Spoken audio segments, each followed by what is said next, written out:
বাচ্চাদের পছন্দের প্যানকেক বা ডোরা কেক। এই প্যানকেকটা বা ডোরা কেকটা আপনারা কিন্তু খুব সহজেই বাচ্চাদের টিফিনের জন্য বানিয়ে নিতে পারেন। আর এটা আমি বানিয়েছিলাম আমার মেয়ের স্কুলের টিফিনের জন্য। ওর বায়না থাকে এক এক দিন এক একটা টিফিন নিবে। তো আজকে কি বানাবো সেটা ভাবতে ভাবতেই এই প্যানকেকটা বানিয়ে ফেলেছি। আশা করি আপনাদের কাছে এই সহজ রেসিপিটা ভালো লাগবে। ভালো লাগলে please like, comment and share করতে ভুলবেন না। এখানে প্যানকেকটা বানানোর জন্য আমি প্রথমে 2টা ডিম নিয়েছি। ডিমগুলোকে ভেঙে নিচ্ছি, অবশ্যই রুম টেম্পারেচারের। এখন দিয়ে দিচ্ছি চিনি। এখানে আমি 1.25 কাপ পরিমাণ দিয়েছি। যদি মিষ্টি বেশি খেতে চান তাহলে আরেকটু বেশি দেওয়া যাবে, 1 কাপের মতো। আর যদি হালকা মিষ্টি চান তাহলে আর একটু কম দিলেও হবে। তা আমি এটাকে একটা হ্যান্ড উইস্কের সাহায্যে ভালো করে মিশিয়ে নিচ্ছি। এখানে ডিমের ফোম করার কোনো দরকার নেই, চিনিটা একটু গলে গেলেই হয়ে যাবে। তো কিছুক্ষণ নেড়ে নেওয়ার পর আমি এখানে তেল দিয়ে দিচ্ছি 1/4 কাপ। একটু ভ্যানিলা এসেন্স দিয়ে দিলাম, মিশিয়ে নিচ্ছি।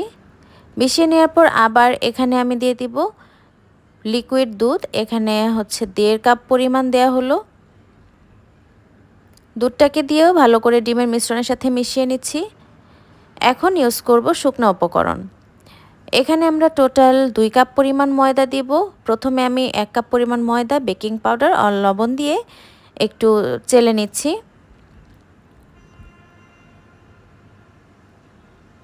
এখন এই ভাগটাকে ডিমের মিশ্রণের সাথে মিশিয়ে নিব। অবশ্যই খেয়াল রাখতে হবে যেন এই মিশ্রণটার মধ্যে কোনো গুটি গুটি না থাকে, একদম মসৃণ একটা ব্যাটার তৈরি হয়।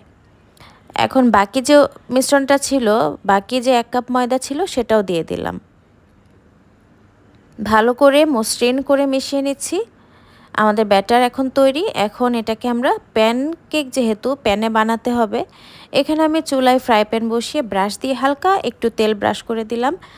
আর একটা চামচের সাহায্যে এখানে আমি দিয়ে দিচ্ছি। এটা এমনি গোল হয়ে যাবে, কোনো কিছু দিয়ে নাড়াচাড়া করার দরকার নেই। যখন দেখবে যে উপরে এরকম একটু বাবলস উঠেছে, তখন বুঝতে পারবেন যে এটা উল্টিয়ে নেওয়ার সময় হয়ে গেছে। এর আগে যদি উল্টাতে যান তাহলে এটা ভেঙে যাবে। এই যে সুন্দর একটা কালারও এসেছে। এই 2 সাইড হতে প্রায় 2 মিনিটের মতো সময় লাগবে, প্রতি সাইড 1 মিনিট করে সময় লাগে। তো এভাবে করে আমি বাকিগুলোও বানিয়ে নিয়েছি।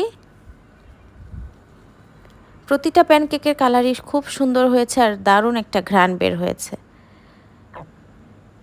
তো এ তো আমার সবগুলো প্যানকেক বানিয়ে নেওয়া শেষ। এখানে কিন্তু চাইলে আপনারা এই পর্যায়ে এভাবেও টিফিনে দিতে পারেন।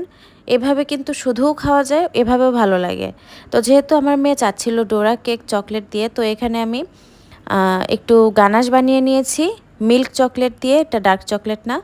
তো একটা প্যানকেকের মধ্যে আমি এই চকলেটের মিশ্রণটা দিয়ে দিলাম, তারপর আরেকটা প্যানকেক উপরে দিয়ে দিব। এটা আপনাদের পছন্দ মতো কম বেশি যেভাবে ইচ্ছা সেভাবেই দেওয়া যাবে। এই তো আমার সবগুলো বানিয়ে নেওয়া শেষ। এটা দেওয়ার পর একটু বিশ্রাম দিয়েছিলাম আধা ঘন্টার মতো। আধা ঘন্টা পর এখন একটু আপনাদেরকে ভেঙে দেখাচ্ছি। এই যে মজাদার ডোরা কেক তৈরি। আপনাদের কাছে কেমন লাগলো এই রেসিপিটা অবশ্যই জানাবেন। আজকে এ পর্যন্তই। আল্লাহ হাফেজ।